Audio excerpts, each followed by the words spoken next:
Baiklah, kali ini kita masuk ke bahasan yang pertama dari chapter 7, yaitu returning an object from a method.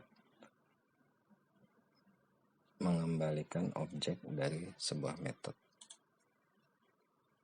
Sebelumnya, di chapter-chapter sebelum chapter 7, yaitu 6, 5, dan 4, kita sudah membuat metode, tapi yang hanya mengembalikan nilai berupa tipe data primitif. Seperti tipe data primitif itu seperti integer, boolean, string, dan lain-lain.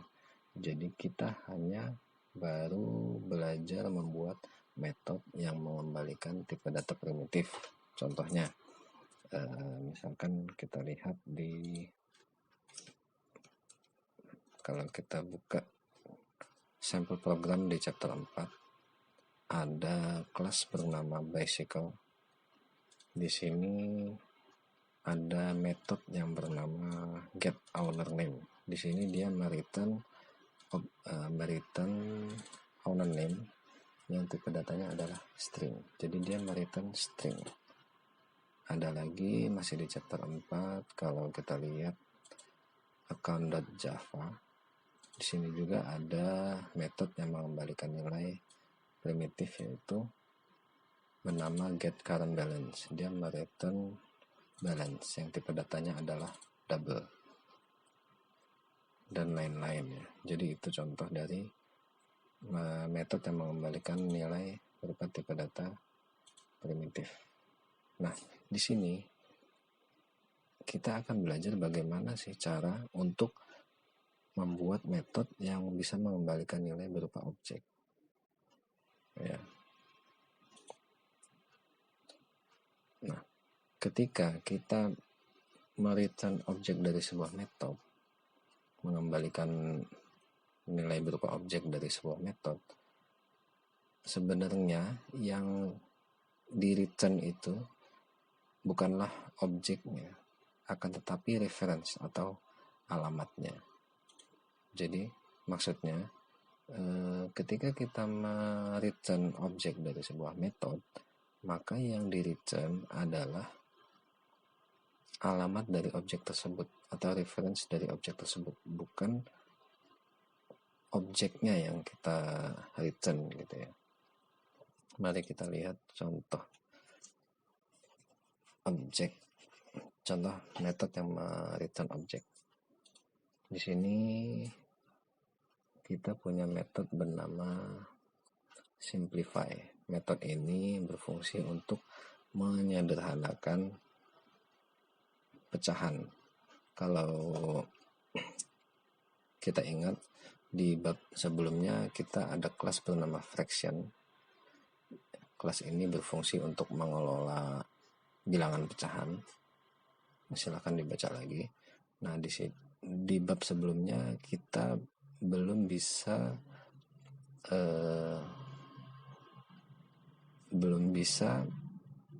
menyederhanakan pecahan. Misalkan 6/8 seharusnya bisa disederhanakan menjadi 3/4. Nah, simplify ini fungsinya yaitu menyederhanakan pecahan yang dibuat dari kelas fraction ini. Jadi metode simplify ini dia mengembalikan sim. Returnnya adalah sim.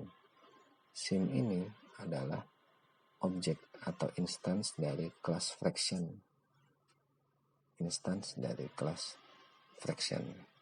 Karena dia mereturn objek, maka di sininya tipe datanya bukanlah integer, boolean, atau string, tapi nama kelas dari objek ini. Karena ini adalah objek dari kelas fraction, maka di sini nama kelasnya ditulis fraction. Oke? Jadi ini adalah contoh metode yang mengembalikan objek. Ini metode bernama simplify. Dia mengembalikan objek sim. Objek sim ini merupakan objek yang dibuat dari kelas fraction. Oleh karena itu, return type-nya dia adalah kelas fraction. Oke.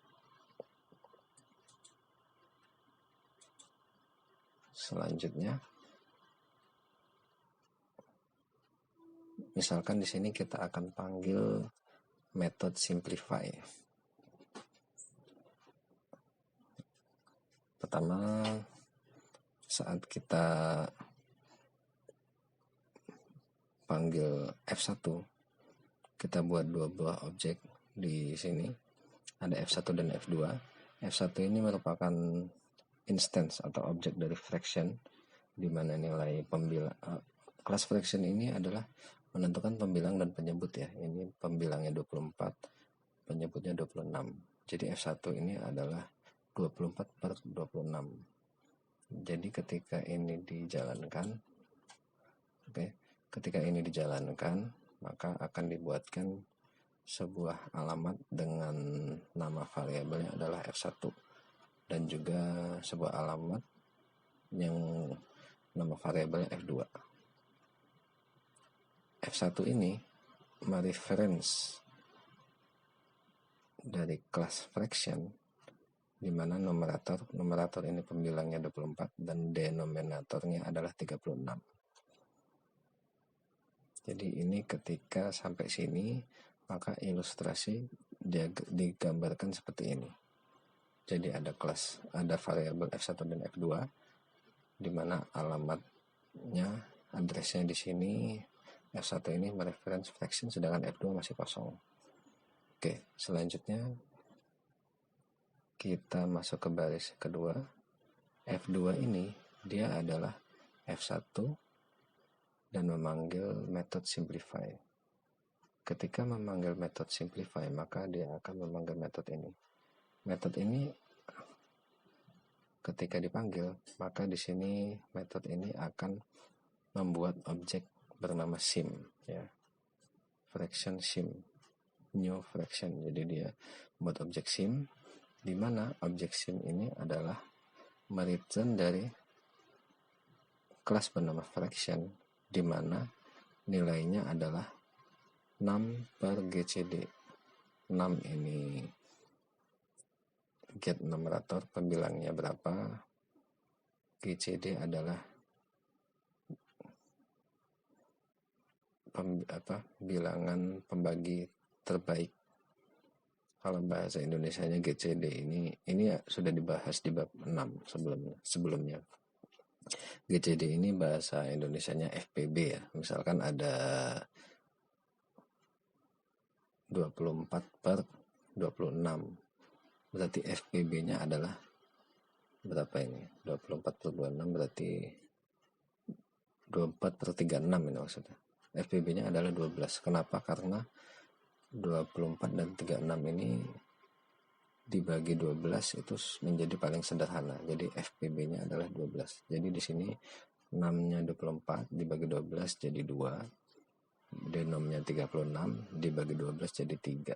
Jadi objek sim ini dia mereference dari kelas fraction, di mana nilainya numeratornya 2 yang didapat dari 6 dibagi GCD ini, 24 dibagi 12, dan denominatornya denom dibagi GCD yaitu 36 dibagi 12. Sampai sini maka akan dibuat variabel lokal sim. Sebagaimana kita sudah pelajari bahwasanya variabel yang berada dalam sebuah metode itu sifatnya adalah temporer. Dia hanya sementara saja. Jika metodenya sudah selesai dipanggil, dia akan hilang. Oke, selanjutnya ini baru sampai tahap ini ya. Nah, saat kita return sim ini, maka yang terjadi seperti ini. Saat kita return, maka F2 ini akan berisikan alamat dari SIM tadi. Jadi yang dipindahkan itu bukan objek SIM-nya ke F2, tapi alamat yang direferensi objek SIM tadi. Ini kan dia SIM kan mereferensi ke sini. Makanya alamat ini yang dimasukkan ke sini. Yang di return-nya sebenarnya alamat ini gitu loh. Nah, itu yang dimaksud dengan yang di return adalah alamatnya, bukan objek SIM-nya. Nah, itulah penjelasan mengenai membuat metode yang mengembalikan objek. Wassalamualaikum warahmatullahi wabarakatuh.